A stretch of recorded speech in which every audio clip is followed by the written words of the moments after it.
Biomass.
Sir, unable to hear your voice.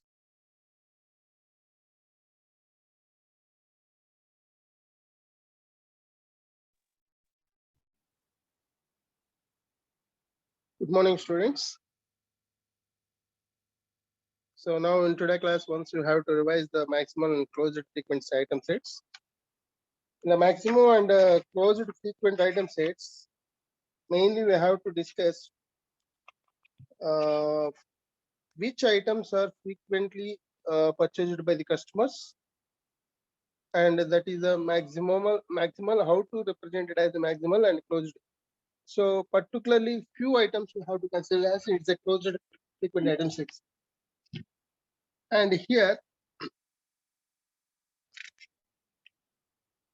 maximal frequent item set is a simply you can say that A maximal frequent item set is defined as a frequent item set for which none of its immediate supersets are frequent. Which is the maximum item sets, frequent item set for which is none of its immediate superset are frequent. For example, we have to consider generally frequent item sets. We have to divide into two groups. I want to consider frequent item sets are begin with item A and they may contain item C, D, E. This group includes the item sets such as A, C, AC, AD, and AE, and ACE. So you have to represent these are the frequent item sets. You have to represent it starting with the A, starting with the item A. So I want to represent it as here. See here, this is the I want to represent it as in maximum. So here, this is the you have the A, B, C, D.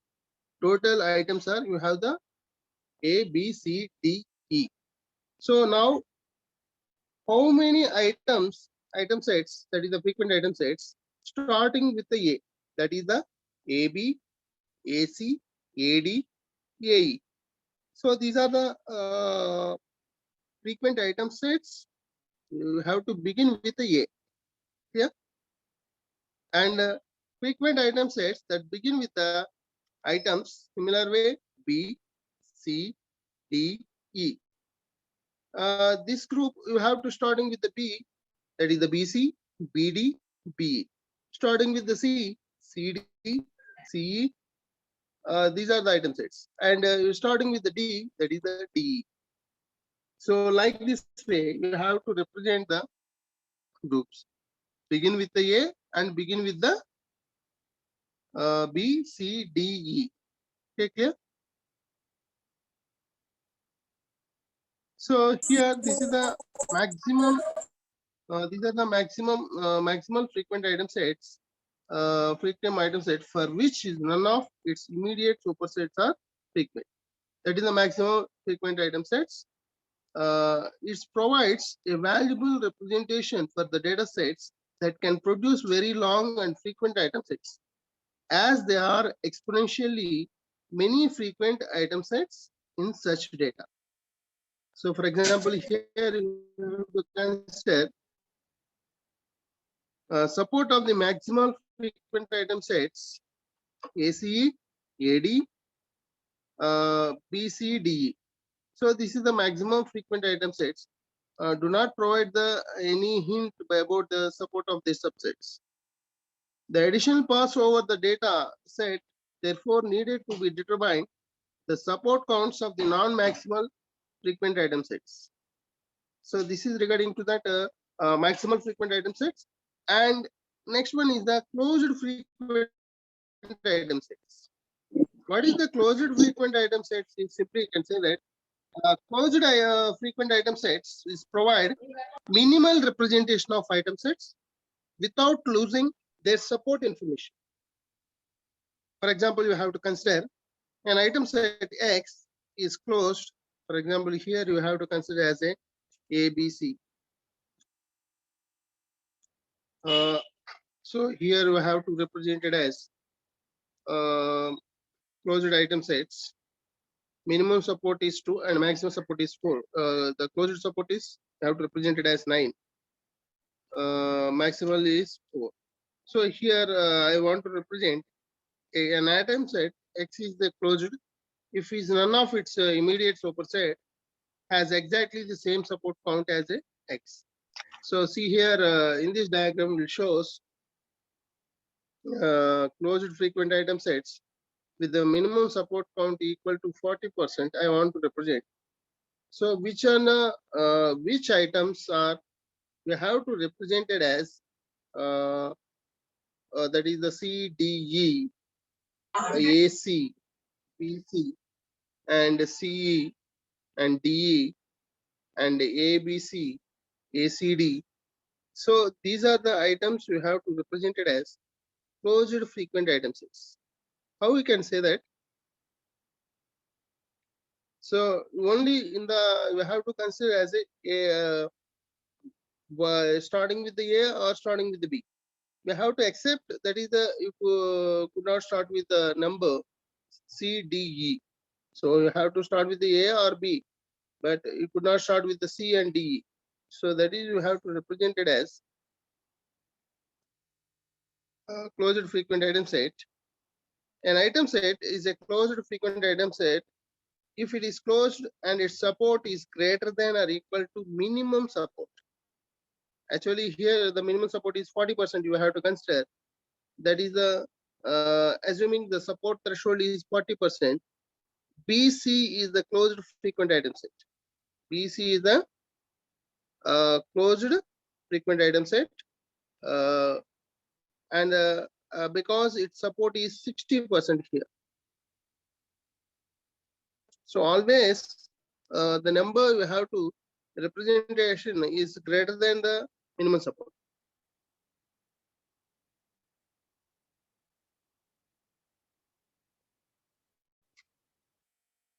So let us see here you have to consider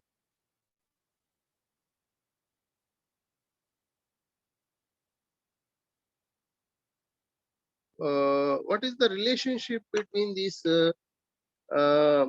maximal frequent item sets, closed frequent item sets, and total frequent item sets. So closed closed representation is the maximum frequent item sets as well as closed frequent item sets. So here the frequent item sets AD, A comma D.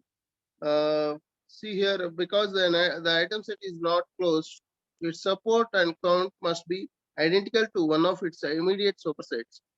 The key is to determine which is superset among ABD and ACD or ADE.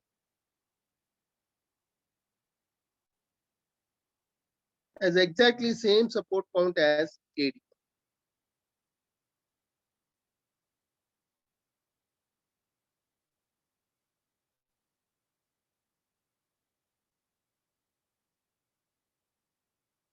See here how it works. I will show you. This is the maximum versus the closed item sets.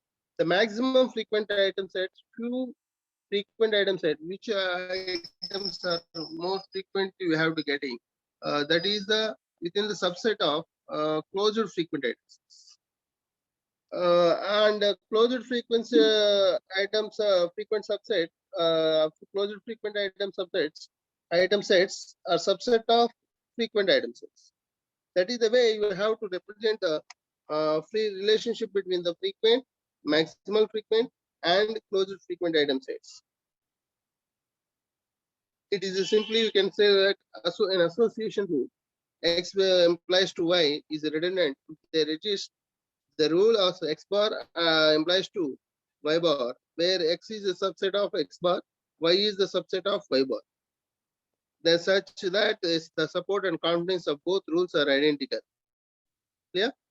That is, you have to represent it as the relationship between the frequent and the maximal frequent and closed frequent item sets.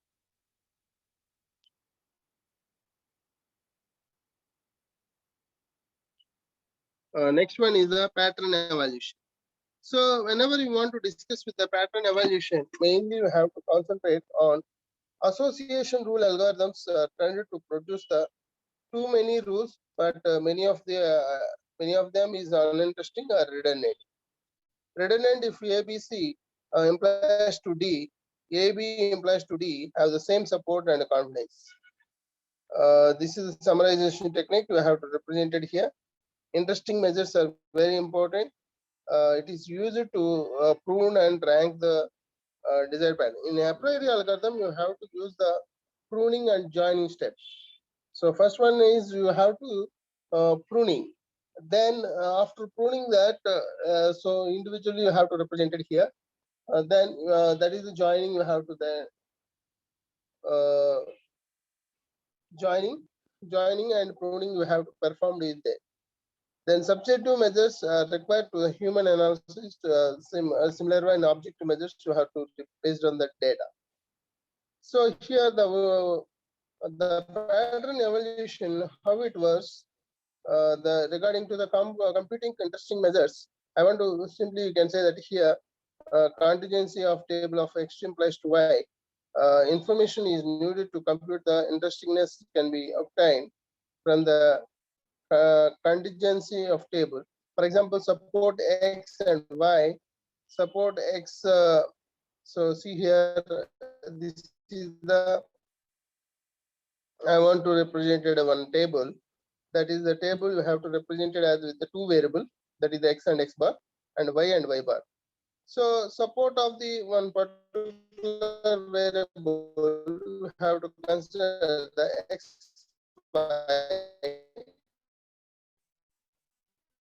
that is you have to represent it as f11. With the x and y bar, you have to represent it as f10, and x bar x you have to represent it as 1, and x bar and y bar you have to represent it as f00. Interestingness of the interpoles. X bar is item sets interpoles.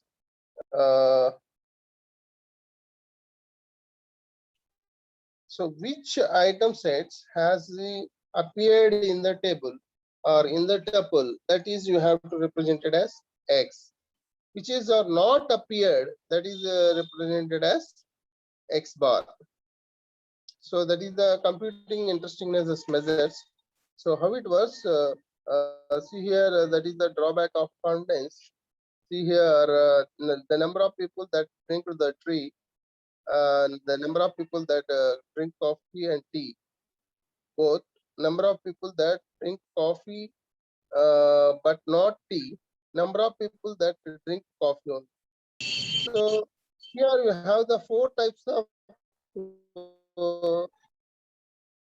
statements you have to represent it. Those statements: only tea, only coffee, both tea and coffee, and only coffee, not tea. So this is the way you have to represent the data. That is the 15 people are both compared with that coffee and tea. That is the 15 people, and 5 people are you have to represent it as 5 people you have to represent it as tea and not coffee, and so 75 people are not tea and coffee only they have to drink, and both tea and coffee do not want to they drink, that is the 5 people. So here you can find out the contents association rule tea to coffee. Contents P, coffee or tea, that is the 15 by 20. That is the total. Here you have to represent number of people that drink the tea. 20. That is the 15 people who have to go drink the coffee, and that is the 75%. And but the P only coffee you have to represent it as 90 by 100. That is the total coffee only you have to drink by the 100 people. That is the 90 by 100. That is 90%. The confidence is high. Rule is misleading. So that is the coffee or coffee only tea you could not drink the tea. That is the 93.75%. So this is the problem will be raised. Here you only have to copy, that is the you have to getting the probability 0.9. But whenever we have to consider with the not t, so that is the 0.93.75. 93.75% we have to get. That is the drawback of the confidence. So here, how we can represent the statistical independence of the between the variables? For example, you have to consider the population. 1,000 students are there. Out of 1,000 students, 6,000 students are known to how to swim. Okay, 600 people students are know the how to swim, And similar way, 700 students are know the how to bike. That means bike riding. So both swimming and bike, how many people there will be? 420 students. So here, that is the statistical independence, how it works. See here, out of 1,000 students, that is the probability of swim and bike, both you have to do 420 students. So total students is 1,000. That is the 420 by 1,000. That is you have to represent it as probability. 0.42 is the probability. Okay. Similar way, I want to know how many people we have to swim or bike. So that is the probability of S. That is 0.6. Probability of biking, how to bike, some people will know that is 70.7. 70% of people know how to bike. 60% of the people know how to swim. That is the 0.6 into 0.7. We can get the value, that is the 0.4. So here, probability of S intersection B, that is the swim and bike. That is the probability is 0.4. And individually we can multiply it. That is the probability.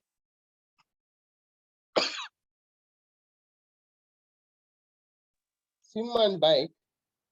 That is you have to represent it as 0.6 into 0.7. That is the 0.42. So here both values are equal. That is the statistical independence. So always the probability of S intersection B is equal to probability of S with multiply with the probability of B. To get the both values are equal, that is simply call it as statistical independence. Similar way, in another way, you can represent it as positive correlated with data and negative correlated data. In statistical independence, how to positive correlated data you have to represent. The population of total population is 1,000 students.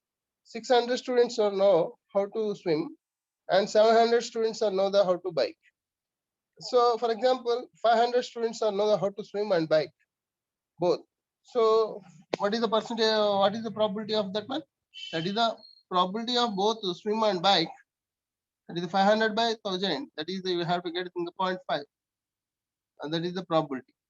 Whereas you have to consider individually, that is the probability of swim and probability of bike riding. That is the 0.6 into 0.7. Get the 0.42.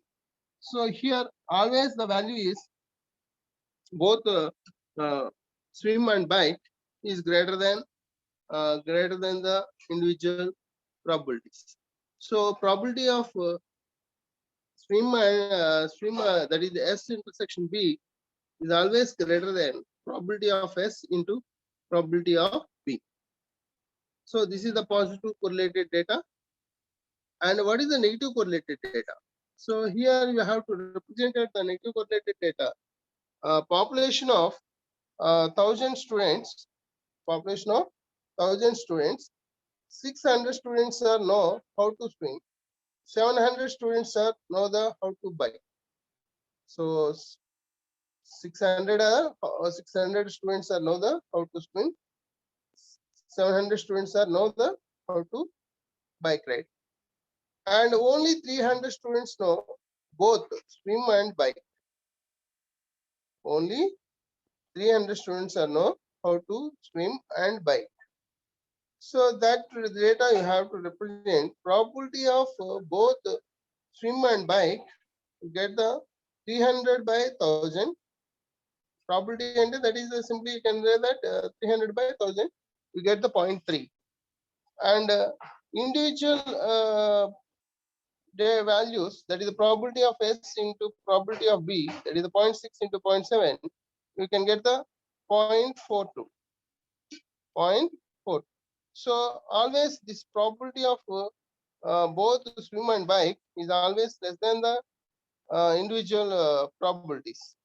So that is the probability of S intersection B is always less than probability of S into probability of T. That is simply we call it as negative correlated data. So here independent, that is simply again statistical independence. Both values are equal. That is the statistical. And here which value is greater than, that is the probability of both swimming and bike have always greater than the value of the individual. That is you have to represent it as positive correlated. And which one is the less than is the individual. So that type of independence is called negative correlated statistical independence. So these are the three types of statistical independence which we have to represent it. Both are equal. One is the greater than, always probability of S is the intersection B, always greater than is the positive correlated, and always less than, so it is a negative correlated. So how we can apply the measures here?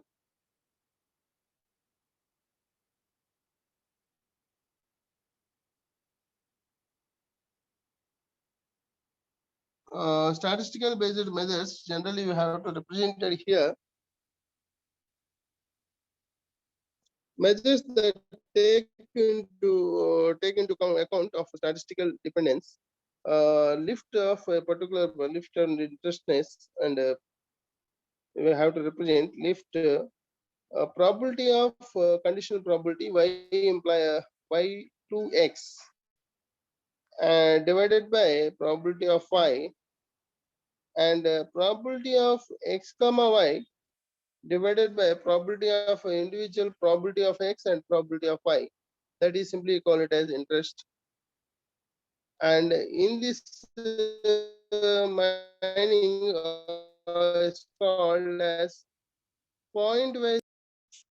So Tedeschi and Sharpio have to implemented the one equation, that is the probability of interesting measures. This is the probability of support. Probability of x and comma y minus individuals of probability of x and probability of y. All these measures are measured deviation from the independence. Higher is always better. So this is the example for the lift and interest for the association rule and T of coffee. Both you have to represent it as only coffee. The people who have to confidence, you have to represent the coffee conditional probability with the T, that is a 0.75%, and only coffee, that is you have to represent it as 9%. So lift percentage we have to compare with that 0.833. So always less than 1 is whether negatively associated.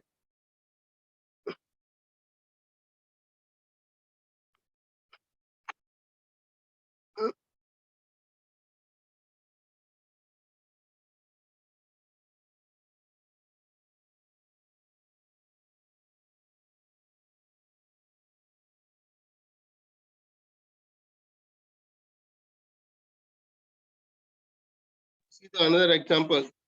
Probability of the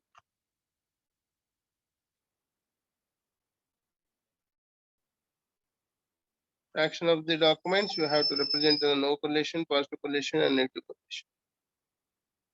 If I was creating a document by picking the words randomly of the have more or less than the same probability of appearing together by chance. So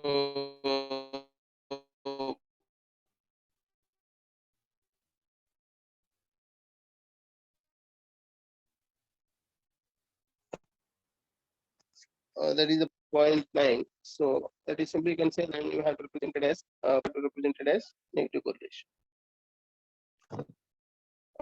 Drawbacks of negative correlation and positive correlation.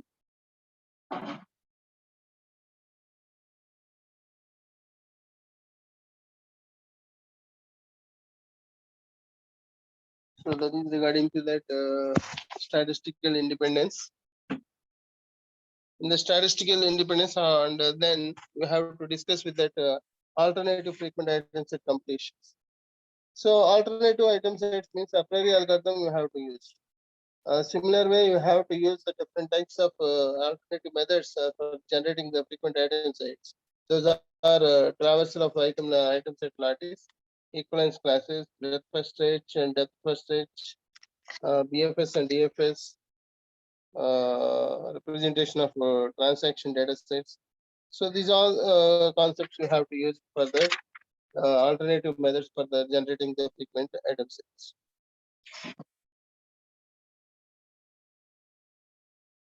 See here, this is the all items and count the items.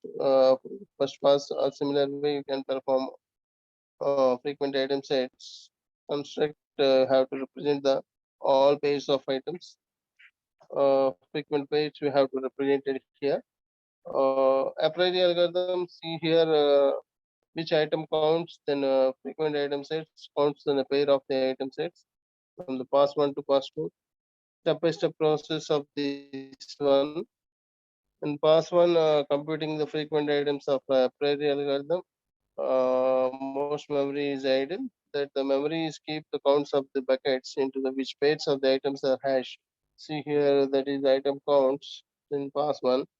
If the need one extension for this one, pair of items are need to be generated from the input file. They not be present in the file. We are not just interested in the presence of the pair, but we need to see whether it is present and at least times. The bucket is frequent, it is if count is at least the support is threshold. If the bucket is not subfrequent, no pair that hashes to that bucket could possibly be frequent pair. The opposites is not true. A bucket may be frequent but hold frequent pairs. On pass two frequent pairs or only one count pairs that has two frequent buckets.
Before the pass to organize the main memory, space count each item, 4-byte integer per item you have to represent it. This is the PCY algorithm for that priori item counts and hash table you have to use. So this is the PCY algorithm. I will show the example using the buckets, observation of buckets.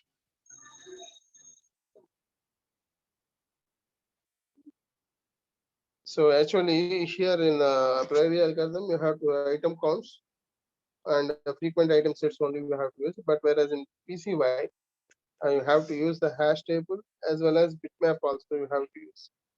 Bitmap from counts candidate pairs.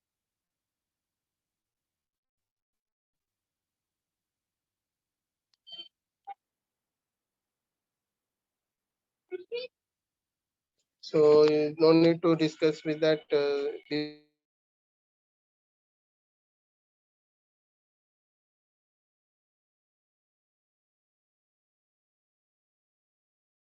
In next class, we have to discuss with that FP growth algorithm.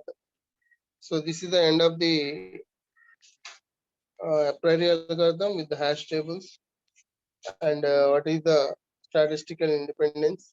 These are all things we have to discuss and also have to discuss the maximal and frequent item sets, maximal and closed frequent item sets, and alternative methods for the generating frequent item sets.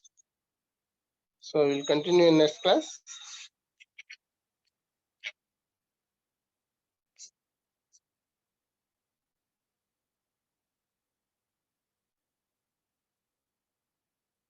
These are the